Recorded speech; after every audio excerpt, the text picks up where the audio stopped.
Vamos falar agora de terapêutica medicamentosa.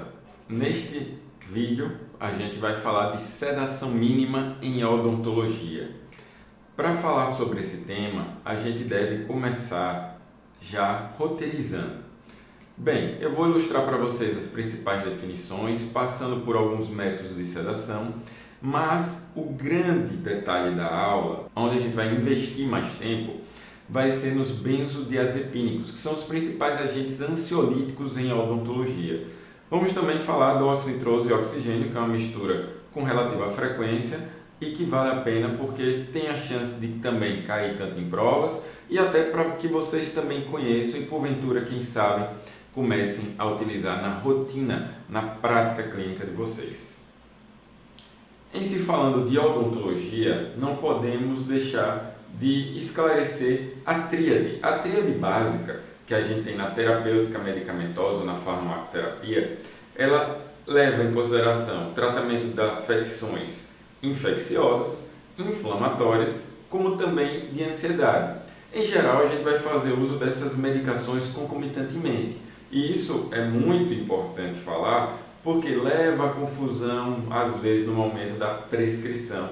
E a gente já vai começar a falar disso nesta aula para o tratamento da ansiedade. E para falar disso, a gente tem que definir o que é dor. Pela Associação Internacional de Estudo da Dor, em 79, já uma definição bem antiga, de mais aí de 40 anos, a gente tem o seguinte: experiência social e emocional desagradável associada a um dano tecidual real ou potencial, ou descrito em termos deste dano. Chega a ser meio difícil de entender. Para facilitar, há quase também 2 décadas, uma definição mais contemporânea tem sido utilizada. É a de que dor é um fenômeno complexo que envolve diferentes mecanismos, alterações e sensações somáticas, associadas a componentes psicológicos e comportamentais.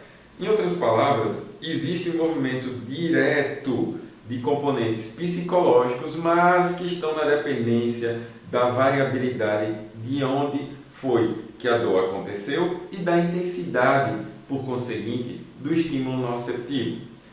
É por isso que é bom saber que há dimensões para a experiência que a gente percebe a dor.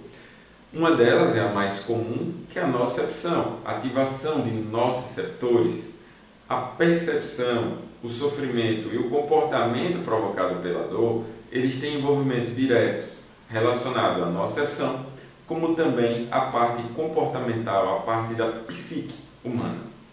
E em se falando disso, a gente não pode deixar também, mais uma vez aqui, de falar que a dor ela vai se elevar quanto maior for o estímulo no tronco cefálico nível, ou seja, sistema nervoso periférico difere de sistema nervoso central. Por isso que as neuralgias trigeminais têm uma potencialidade muito mais elevada de causar dor do que dores em regiões mais periféricas. Além disso, experiências anteriores, isso vale ressaltar para aquele irmão mais velho que avisa aquela criança: você vai para o dentista, vai doer mais. A experiência não necessariamente precisa ser só da pessoa. Essa transferência de experiência também ocasiona uma diminuição do limiar de dor, ou seja, a dor é percebida mais facilmente. Características comportamentais estão atreladas a esse exemplo que eu falei, e claro, o estado emocional. Pessoas que estão passando por problemas, estão em depressão ou já possuem dor crônica, elas em geral podem perceber uma dor muito mais facilmente do que no caso de ela não estar nessas condições. E ainda em se falando de dor, a gente tem o seguinte: ela pode ser influenciada pelo humor, ansiedade, medo, depressão, sofrimento, dificuldade de concentração ou a própria somatização, que é você começar a deixar aqui na sua mente aquele problema, ele amplie a percepção de dor mais do que em tese ela deveria ser. E quando a gente tem essas 2 setas, significa que elas são tanto influenciadas pela dor, essas características, quanto elas influenciam a dor também para haver uma piora. Eu acredito que vocês viram aí nesse vídeo que mesmo sendo dos anos 70, ele ainda tem muito um quê de realidade contemporânea. Por quê? Porque existem muitas pessoas que têm relativo medo ou grande medo de ir ao cirurgião dentista, e a gente vai ver que o medo está invariavelmente ali bem lado a lado com a ansiedade. Um vai potencializar o outro. E em se falando em métodos de controle da dor, a gente já precisa desde já definir que a percepção da dor ela está relacionada à anestesia local. Então, só a anestesia local é quem vai ter a capacidade de remoção total da sensação de dor. Já a reação à dor, ou seja, para ela ser menos percebida, um aumento do limiar de dor, a gente vai ter na sedação, por diferentes vias e diferentes níveis, e na anestesia geral. Sim, na anestesia geral você ainda vai precisar realizar anestesia local no paciente para que ele não tenha alterações dos parâmetros hemodinâmicos durante a ocorrência da anestesia geral. E se falando de ansiedade, ela difere de medo. Já trago aqui duas definições muito básicas do grupo de colaboradores em 2000, em que fala: ansiedade são emoções negativas, antecipação de ameaça potencial no futuro próximo, resultando em hipervigilância e tensão somática. Já o medo é aquela reação de luta ou fuga imediata, é um alarme de ameaça atual, caracterizada por impulso de fugir e normalmente resulta em um aumento súbito da excitação simpática. Em outras palavras, a gente vai ter o seguinte: o medo, muitas vezes a gente não vai conseguir ter um controle adequado sobre ele, até porque a nossa especialidade, nossa profissão não é a de psicologia e ou psiquiatria, mas a ansiedade a gente consegue, e o medo a gente vai condicionando e melhorando. Então, conforme a gente vai livrando um pouco o paciente do medo, a gente vai controlando melhor a ansiedade. E a ansiedade ela pode ser avaliada com alguma possibilidade de objetividade através de questionários. E falando ainda de ansiedade, a gente vai ter o seguinte: ela pode ser de estado e de traço. Quando eu falo de ansiedade de estado, ela vai variar com o tempo e com a intensidade, de traço com a disposição da personalidade da pessoa. Em outras palavras, eu tenho como trabalhar muito bem a ansiedade de estado. A de traço nem tanto, porque isso vai estar ligado diretamente a uma capacidade do paciente suportar mais ou menos o tratamento. Então, muitas vezes, a gente vai ter que lançar mão de psicologia, ou melhor, encaminhamento ao profissional da psicologia, ou mesmo fazer procedimentos sob anestesia geral em âmbito hospitalar, em centro cirúrgico. E a ansiedade odontológica ela vai ser definida como uma ansiedade clinicamente significativa provocada pela exposição a determinado objeto ou situação temida. Neste caso é o tratamento, o procedimento odontológico, que muitas vezes pode levar à falta ou à fuga, ou seja, nessa própria definição tem um pouco da parte do medo, o medo odontológico. Então eles estão intrinsecamente relacionados, conforme eu disse slides atrás. E o que é que essa ansiedade potencializada pela dor ela vai ocasionar? A gente vai ver que o paciente, com o passar do tempo, pode não aderir ao tratamento ou abandonar o tratamento, vai piorar as condições bucais, os procedimentos vão, em geral, ser necessariamente mais invasivos e provavelmente o paciente vai experimentar dor, seja sem o procedimento e com, às vezes, o procedimento, como um abscesso, por exemplo, e daí isso só vai piorar toda a condição, isso vira um ciclo vicioso que leva geralmente o paciente a condições de saúde bucal mais precárias e a procedimentos cirúrgicos mais invasivos. E os fatores que geram ansiedade, eles são descritos da seguinte forma no Eduardo Dias Andrade: quaisquer experiências negativas do próprio paciente em consultas anteriores, intercorrências negativas relatadas por parentes ou amigos, conforme já frisei, o irmãozinho mais velho falando para o irmão mais novo, visão do operador paramentado, por isso que vocês fazem a consulta inicial do paciente sem nenhuma paramentação no rosto, ele precisa te conhecer para ter também essa confiança mútua. Anestesia local, nunca passar a agulha na frente da visão do paciente. Visão de sangue também faz com que às vezes o paciente possa até ter uma lipotímia que evolua para uma síncope. Vibrações e sons provocados pelos motores ou turbinas de baixa ou alta rotação, por isso que o advento dos motores elétricos melhorou muito isso. Comportamentos ríspidos ou movimentos bruscos por parte do profissional, é aquele paciente que já fica ali, só olhando o que você está fazendo, e qualquer movimento seu, ele ou ela pode pular da cadeira ou até gerar, em alguns casos, uma agressão de volta ao profissional. E aquele que às vezes, infelizmente, acontece, que é a sensação inesperada de dor. Mas se você fizer bem uma técnica anestésica, controlando a ansiedade e também analgesia, seja preventiva, perioperatória, a gente vai ver isso na aula de controle de dor, a gente vai ter então aí fatores que vão ser minimizados para que a gente possa controlar bem a ansiedade desse paciente. E o quadro clínico da ansiedade, ele é descrito como quadro clínico físico e psíquico. Falando primeiramente do físico, pacientes que começam a ter talvez um ataque cardíaco, associado também a uma crise de hiperventilação, dor de cabeça, formigamento, tontura, palpitações, vai ter um aumento dos níveis de pressão arterial ou mesmo alterações gastrointestinais, o famoso desarranjo, em que muitas vezes, por conta de alterações psíquicas, por conta da sua ansiedade, quem nunca, antes de uma prova, não ficou tenso, não ficou nervoso ou nervosa. E os sinais e sintomas psíquicos têm a ver com insônia, irritação, tensão, inquietação e perda de concentração. Associado a esse quadro da ansiedade, a gente precisa controlar, não esperando que aconteça, ao contrário, prevenindo a ocorrência desse tipo de problema no consultório odontológico. Então vamos ver como controlar.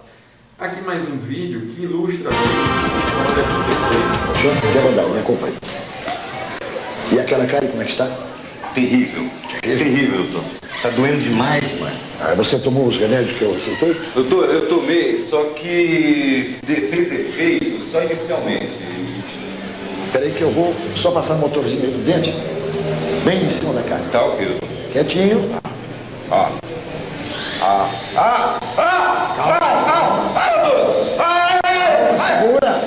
gengiva! Espera um momentinho. O senhor é homem ou não é homem? Olha a questão de ser homem, doutor. O senhor pegou minha gengiva. Espera aí, a cara está doendo tanto que você está com impressão. Vamos lá, atenção, abre a boca. O que é isso? Espera aí, eu vou ficar aqui assim.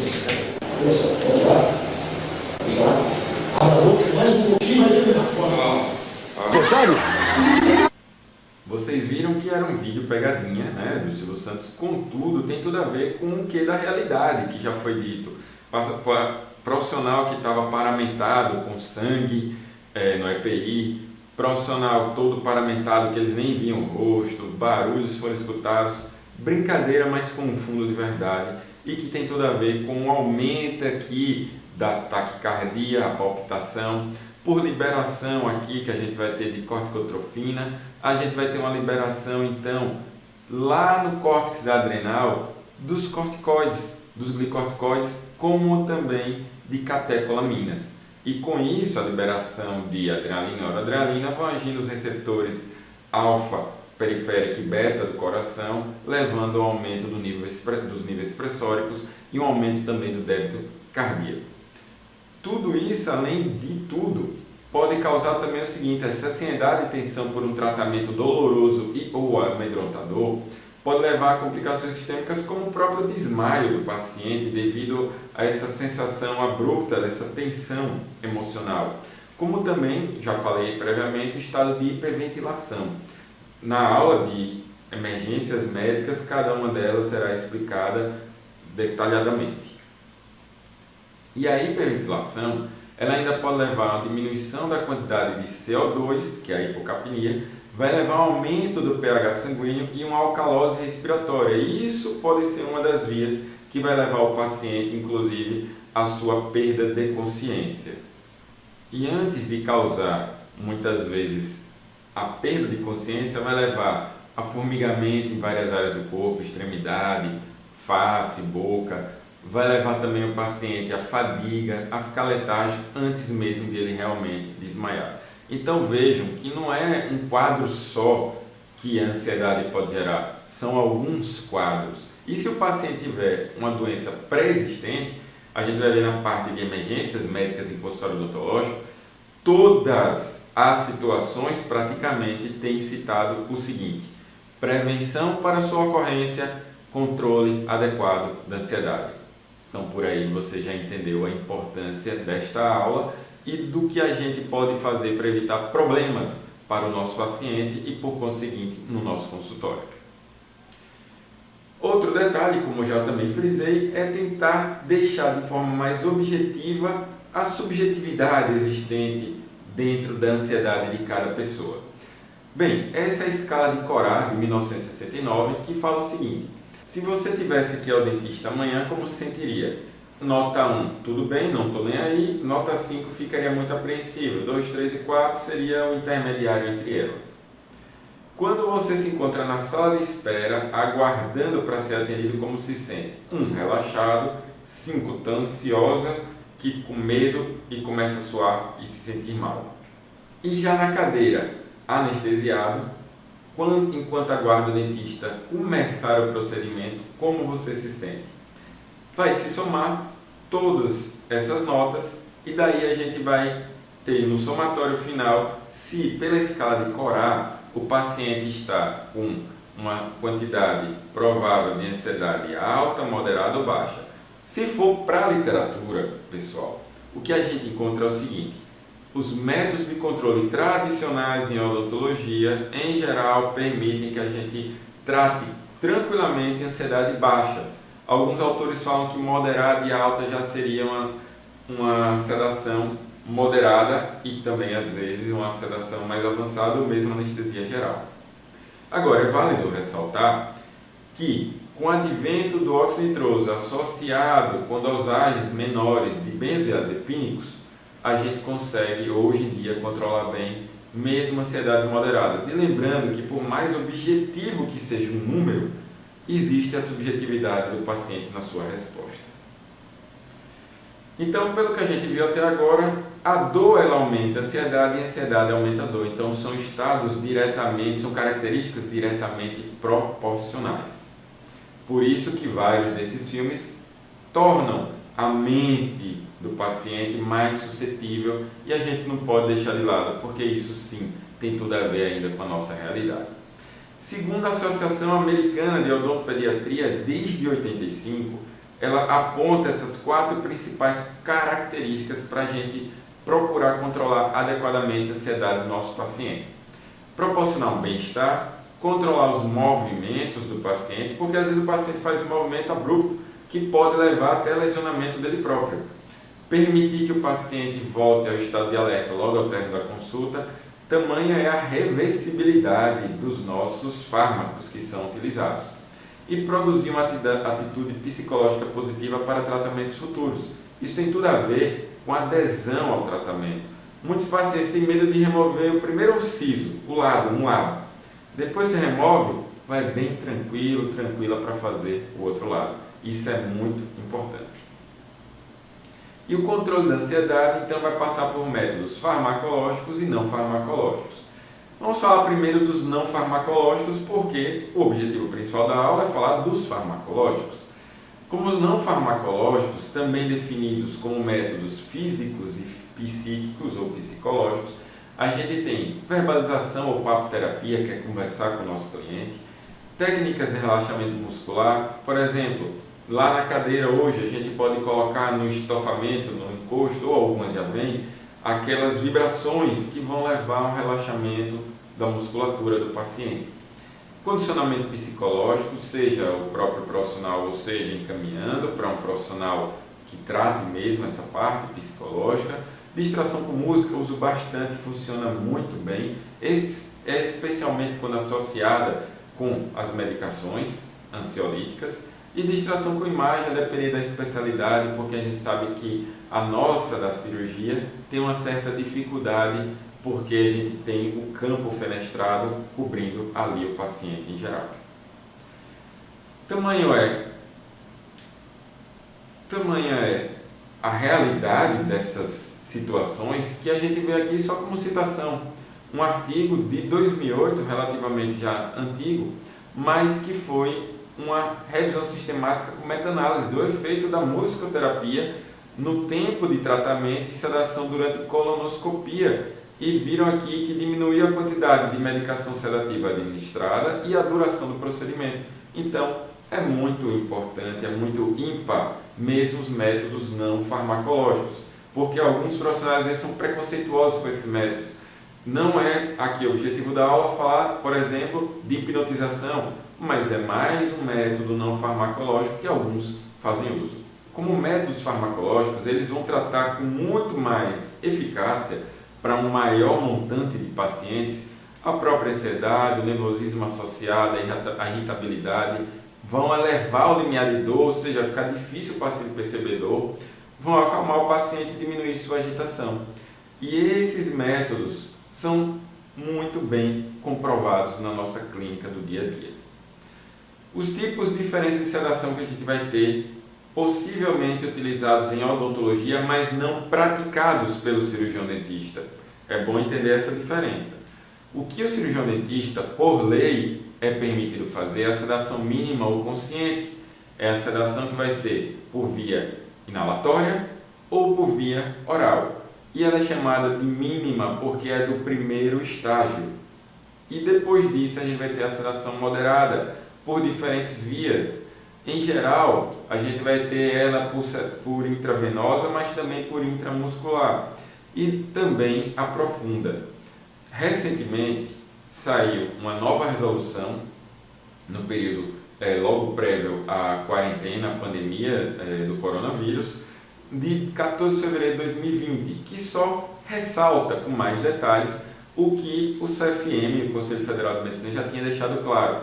Os médicos anestesiologistas somente poderão realizar procedimentos anestésicos em pacientes a serem submetidos à cirurgia por um CD, cirurgião dentista, quando for realizado em unidade de saúde adequada às normas do CFM. Em outras palavras, no nosso consultório, via de regra, eles não podem. A gente tem essa prática ainda sendo realizada e aceita pelos anestesistas, mas eu deixo claro que, pela resolução, pelo código deles, não é permitido. E a sedação mínima, ela então vai ser, por definição, uma discreta depressão do nível de consciência produzida por métodos farmacológicos que não afetam a habilidade do paciente de respirar de forma automática e independente, como também ainda vão permitir que o paciente continue responsivo à estimulação física e ao comando verbal. Em outras palavras, não é como a gente tem na sedação moderada profunda e na anestesia geral. Isso descrito lá na American Dental Association em 2007, citado no Eduardo Dias e em vários outros livros. Mais um artigo aqui só para ilustrar efeitos sedativos e cardiovasculares do midazolam e diazepam associados ou não à clonidina em pacientes submetidos a estudos hemodinâmicos por suspeita de doença arterial coronariana. Ou seja, pacientes que estavam com alteração cardiovascular tiveram também uma melhora, diminuição de quantidade de medicação administrada, como também efeitos melhores na pressão. Em geral, são de diminuição da pressão arterial, frequência cardíaca durante a sedação. Essa é uma publicação também já de algum tempo da revista Arquivos Brasileiros de Cardiologia, em 2007. Bem, sedação mínima. A gente vai começar a falar classificando de forma geral as duas principais substâncias utilizadas, que são os benzodiazepínicos e a mistura de oxigênio e óxido nitroso. Quando é que a gente considera utilizar? Para todo paciente que tiver ansiedade aguda não controlável por métodos não farmacológicos, como também intervenções invasivas, mesmo em pacientes cooperativos ou mesmo que eles não sejam ansiosos.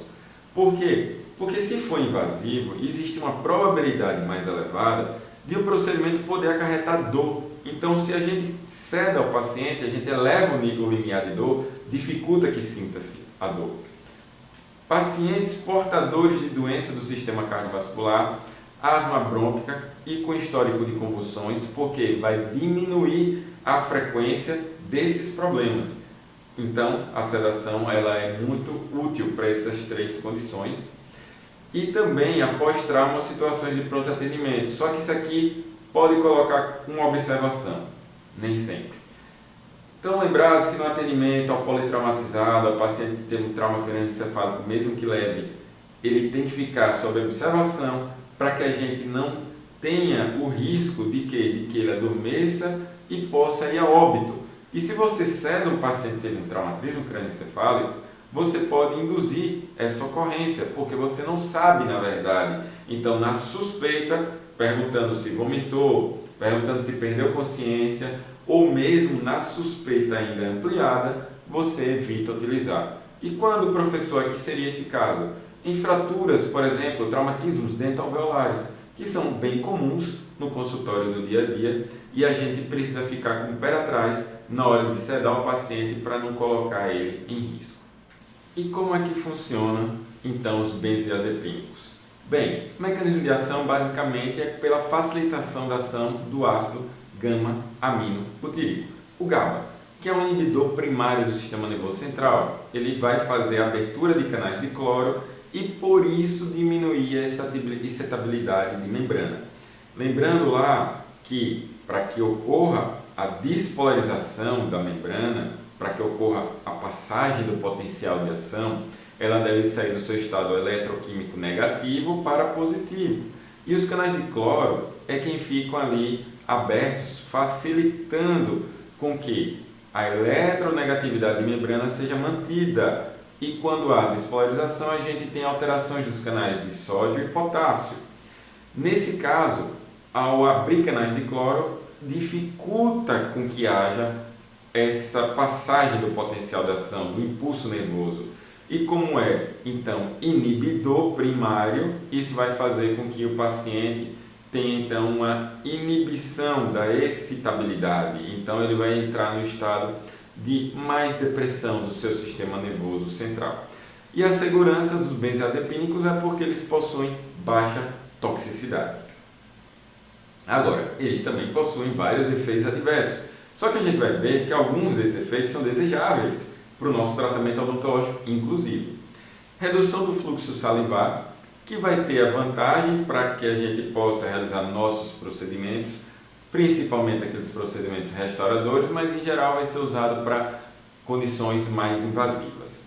Redução do reflexo do vômito, antes que alguns acreditem que ela é benéfica, ela geralmente coloca o paciente em risco, porque vai ficar mais fácil o paciente ter um episódio de emergência, com uma deglutição de corpo estranho, com uma passagem para a via aérea para a via aérea inferior, em relação a essa dificuldade. Até, por exemplo, tanto porque caiu algum instrumental, alguma peça pequena odontológica, como uma chavezinha de implante, ou algum fragmento de um aparelho ortodôntico, quanto também na hora de uma moldagem, em que o paciente também pode acabar se engasgando mais fácil, tendo essa dificuldade de êmese, porque está diminuído o reflexo durante uma moldagem coaginata. Relaxamento da musculatura esquelética, isso é muito bom, porque o paciente se sente aliviado, principalmente aqueles fármacos que têm uma duração maior em relação à sua meia-vida plasmática. Sonolência, principalmente para almidazolam e triazolam. Cefaleia é raro, não observo isso. Praticamente digo a vocês que, por usar com frequência, tem ano que eu não vejo nenhum paciente meu reclamar. Mas a sonolência ela é benéfica também para a gente no pós-operatório. Por quê? Porque o paciente vai precisar disso para repousar após uma cirurgia. Ele, em geral, vai falar que foi agradável o pós-operatório. Agora, tem outras condições, como efeitos paradoxais, são raros, acontecem em torno de 1% dos casos e acometem mais crianças e idosos, mesmo com lorazepam, mas o mais comum são crianças, tá? Não tanto idosos. E por acaso, nessas situações, é que muitas vezes tem que vigilar, tem um estado de vigilância maior nesses extremos de idade. A amnésia anterógrada é você esquecer o momento que é prévio ao atendimento, ao procedimento, principalmente para o midazolam, é um pouquinho menos comum para o lorazepam. E isso é muito importante porque o paciente ele acaba não tendo lembrança nenhuma, por mais difícil e duradouro e que tenha sido às vezes até doloroso, o paciente acaba esquecendo dessa situação. Lembro bem, quando era acadêmico, de ter assistido uma expansão cirurgicamente assistida durante um evento público, e o paciente sofreu bastante, sentiu muita dor, e ao final, quando os cirurgiões perguntaram, o paciente disse que não lembrava de nada e até perguntou: vamos começar ou não? Tamanha foi a amnésia anterógrada. E confusão mental também é mais comum nesses públicos, principalmente em crianças.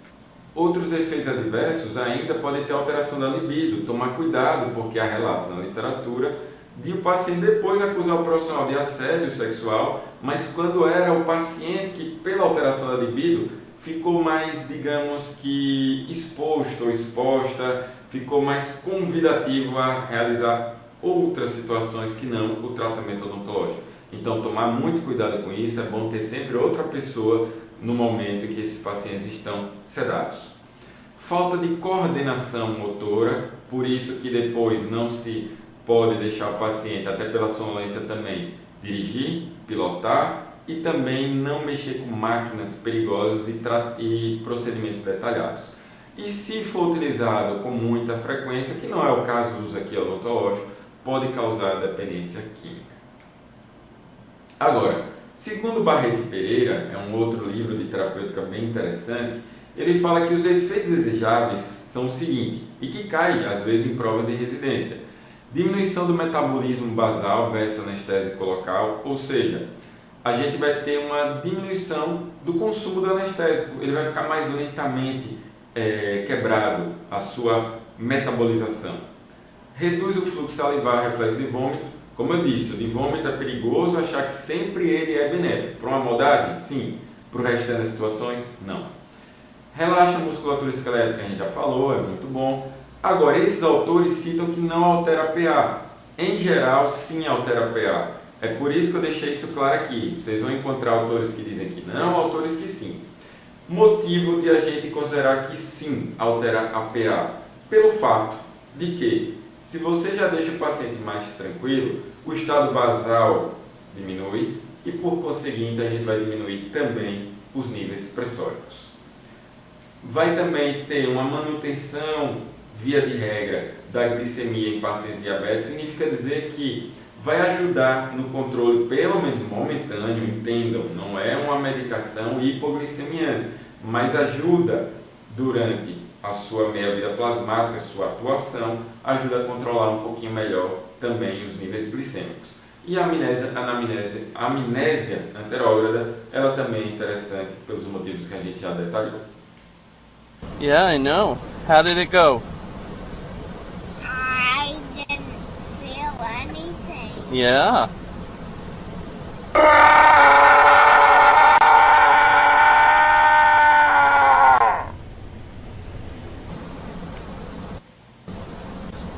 I don't feel tired. You don't? No? Do I have stitches? Uh-huh.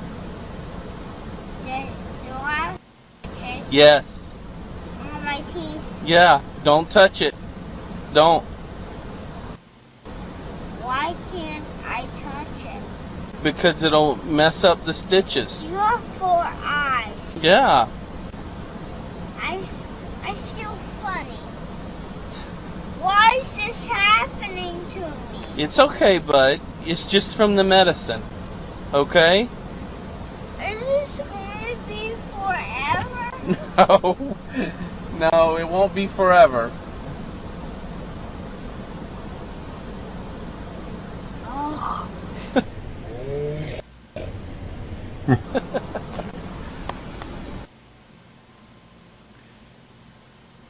Bem, vocês viram aqui um vídeo do que aconteceu de confusão mental após uma sedação, vídeo que eu peguei no YouTube há um certo tempo, mas é um dos vídeos mais virais que a gente encontra na internet. Bem, precauções no uso dos benzodiazepínicos. Pacientes tratados concomitantemente com outros depressores do sistema nervoso central, como antihistamínicos, antitussígenos, inclusive, barbitúricos, anticonvulsivantes ou quaisquer outras medicações que deprimam o sistema nervoso central, a gente deve levar em consideração para não ter um risco maior se vai ou não utilizar.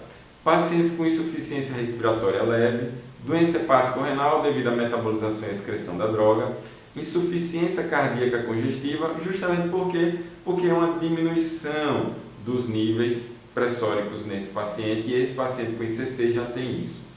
Gravidez, apesar de no Eduardo Dias falar que dá para usar no segundo trimestre, não usem, porque essas drogas são drogas de risco D, e isso pode levar a sequelas importantes para esses pacientes. E lactação pode até passar um pouco para o leite materno, mas a gente pode orientar as mães que ela faça uma remoção de parte desse leite e despreze, não administrando antes de pelo menos uns 5 minutos ao seu bebê. Agora, contraindicações totais. Eu já vou colocar aqui, gestante em qualquer trimestre, já que é risco D. Quando eu digo risco D, é uma droga que ela com certeza tem riscos pronunciados para poder causar teratogenia, malformações no feto em desenvolvimento, independente da fase. Na insuficiência respiratória grave, porque uma vez que a gente vai ter o risco de deprimir mais o sistema nervoso central do paciente, a gente vai ter por conseguinte depressão do sistema cardiovascular e respiratório. Então, na grave a gente vai evitar, na leve é uma contraindicação relativa, uma recomendação. Glaucoma agudo, porque a gente vai ter uma predisposição a ter um aumento da pressão intraocular nesses pacientes, por conseguinte podem levar à cegueira. Miastenia grave, que é um distúrbio neuromuscular, em que esses pacientes vão ter uma fraqueza muscular. Então, lembre-se, se o benzodiazepina causa relaxamento muscular, esses pacientes eles vão experimentar uma piora do seu problema, então é contraindicado. Gestante, já citei aqui. Crianças com comprometimento físico ou mental severo, muitas vezes vai ser indicado usar porque não se encontra outra forma de poder sedar e realizar tratamentos nessas pessoas, nesses indivíduos, mas isso coloca eles em risco. E por ter trabalhado já com odontologia hospitalar, eu já vi criança, né, que tinha comprometimento físico e também psíquico, que após a administração pelo anestesista, o paciente acabou indo a óbito momentos depois. Isso pode acontecer. Hipersensibilidade aos benzodiazepínicos, claro, a alergia não vai administrar. Pacientes com síndrome da apneia obstrutiva do sono, por quê? Porque você tem um risco de, na sonolência e a ocorrência de uma crise de apneia, o paciente ficar em uma apneia mais estendida e a óbito por hipóxia. E pacientes etilistas, ou seja, etilista crônico, quem faz uso e ingestão de álcool cronicamente, também não vai usar, porque o álcool deprime também o sistema nervoso central. Então você vai estar com duas drogas aí potencializando a depressão do sistema nervoso central. E não podemos também deixar de citar uma medicação mais recente, que são os agonistas dos receptores GABA. O que é que esses agonistas fazem? A gente vai ter o Zaleplon, Zolpidem, que é mais usado, e a Zopiclona. Essas medicações, elas acabam interagindo de uma forma com menos efeitos adversos do que os benzodiazepínicos, que são facilitadores da ação do GABA. Essas mimetizam o GABA. E a gente vê o seguinte: nas últimas décadas tem tido esforço para desenvolver hipnóticos mais seguros e eficazes, no caso que for essas drogas. Vejam que esse aqui é um artigo da Revista Brasileira de Psiquiatria de 2010, publicado 10 anos antes da gravação desse vídeo. E essas drogas, a grande vantagem, que nem eu falei, é que a sua seletividade faz com que os benzodiazepínicos também não sejam seletivos, mas faz com que os efeitos adversos sejam mais atenuados, mesmo com mecanismos de ação similares. E essas drogas benzodiazepínicas, como também esses agonistas, eles são necessários de serem prescritos através de talonários de notificação. Em outras palavras, a receita da gente, a receita só que do tipo para psicotrópicos, ou seja, cor azul. Significa dizer que você precisa se registrar aqui, só para ilustrar, daqui de Sergipe, do governo do estado, a gente preenche essa documentação para poder ter direito a solicitar e a prescrever. Para quem já está no serviço público, você já utiliza, aqui está disposto no seu posto, no hospital que você trabalha. Mas para quem milita em consultório privado, é necessário fazer esse registro e aqui receber esse talonário. E quais são as recomendações para os benzodiazepínicos? O paciente sempre deve ir acompanhado, não vai dirigir, não vai executar tarefas delicadas, não operar máquinas perigosas, não ingerir bebidas alcoólicas, tudo que eu já relatei no decorrer aqui desse vídeo.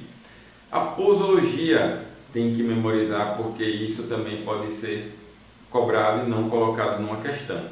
Midazolam a gente vai ter 30 minutos antes, alprazolam 45 a 60, diazepam 60, lorazepam 2 horas. E todos eles podem ser cortados por metade do tempo se for feito por via sublingual, porque esse plexo que a gente tem sublingual de arteríolas e artérias vai cair já direto aqui na corrente sanguínea através da aorta e já ser biodistribuído.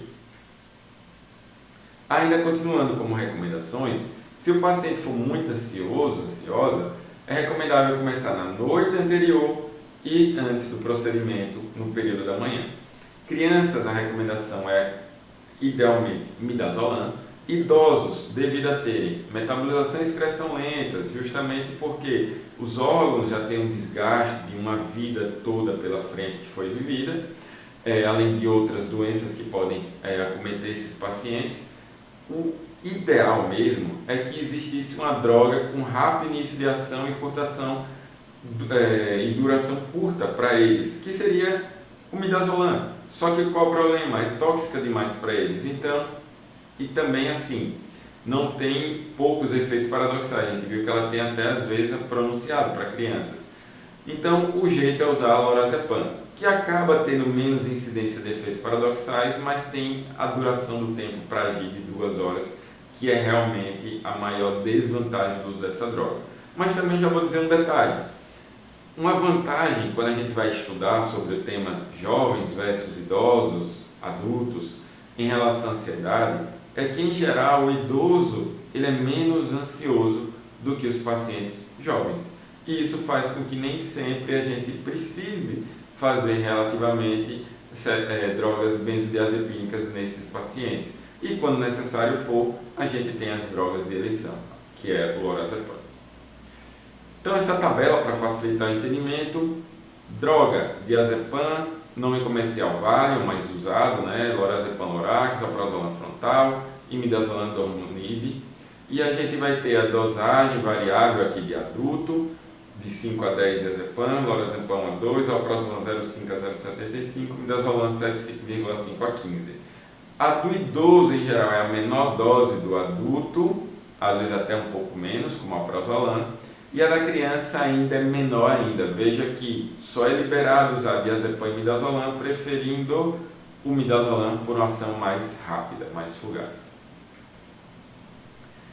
O início da ação, a gente já viu também, demora em torno de 1 hora, 2 horas lorazepam, alprazolam 1 hora, midazolam 30 minutos, tudo isso dividido pela metade sublingual.